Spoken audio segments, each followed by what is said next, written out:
જૂનાગઢ પંથકના પ્રસિદ્ધ અને બહોળો અનુભવ ધરાવતા મીડિયાકર્મી શ્રી સંજીવભાઈ મહેતા પાસેથી આપણે ગણેશોત્સવના આ પર્વની ઉજવણી અને એ ઉજવણી દરમિયાન રાખવી જોઈએ એવી સામાજિક બાબતોનું ધ્યાન એના વિશે આપણે થોડું જાણીએ.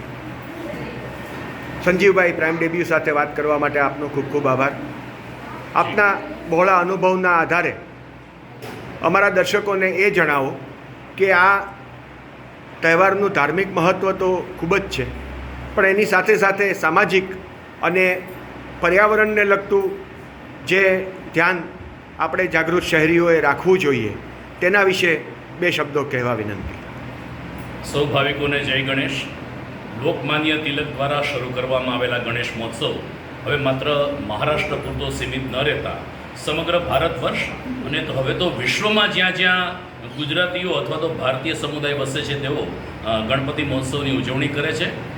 પાછલા કેટલાક વર્ષોથી લોકોમાં જાગૃતિ એવી આવી છે જેમાં ખાસ કરીને સરકારનો પણ ભાગ હોઈ શકે, NGO પણ એટલા જ સક્રિય રીતે કામ કરતા હોય છે કે ગણપતિ સ્થાપન પછી જ્યારે એનું વિસર્જન કરવામાં આવે છે ત્યારે મોટી માત્રામાં જળ પ્રદૂષણ થાય છે. કારણ કે અલગ અલગ કલરની ગણપતિની મૂર્તિઓ કે જે સિમેન્ટ, પ્લાસ્ટર ઓફ પેરિસ, રેતી વગેરે સામગ્રીથી બની હોય એ જ્યારે જળની અંદર પધરાવે ત્યારે સ્વાભાવિક છે કે એ તો એનું કામ કરવાની જ છે. એને કારણે જળ પ્રદૂષણ ખૂબ જ થાય છે અને એક તબક્કે મોટા મહાનગરોમાં તો દરિયામાં વિસર્જન કરવાની વાત છે, જેને કારણે માછલાઓ અને દરિયાઈ સૃષ્ટિ ઉપર પણ સંકટ ઊભું થયું છે. આ બધાની વચ્ચે પાછલા કેટલાક વર્ષોથી ઇકો ફ્રેન્ડલી ગણપતિનું સ્થાપન કરવા માટે એક કેમ્પેન એટલે કે અભિયાન ચલાવવામાં આવ્યું છે. અમને આનંદ છે કે જૂનાગઢની પરંતુ હવે લગભગ શહેરોમાં આ ઇકો ફ્રેન્ડલી ગણપતિનું સ્થાપન અને ઘર આંગણે જ વિસર્જન આ પ્રકારનું ધાર્મિક કાર્ય શરૂ થયું છે, જે એક સામાજિક ઉત્તરદાયિત્વ નિભાવવાના ભાગરૂપે ગણી શકાય.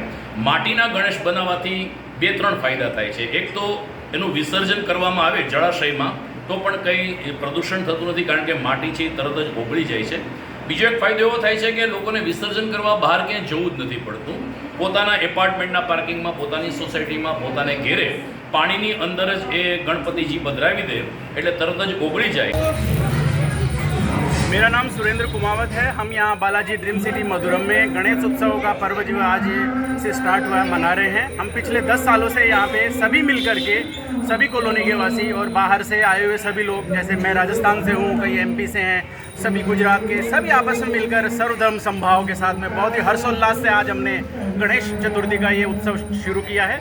ये 5 दिन या 7 दिन जो भी हम श्रद्धा से रखते हैं हम रखते हैं और जो पर्व का हर्षोल्लास से जो शुरुआत हुई है, हम सभी को जो है गणेश चतुर्थी की बहुत बहुत शुभकामनाएं देते हैं. धन्यवाद.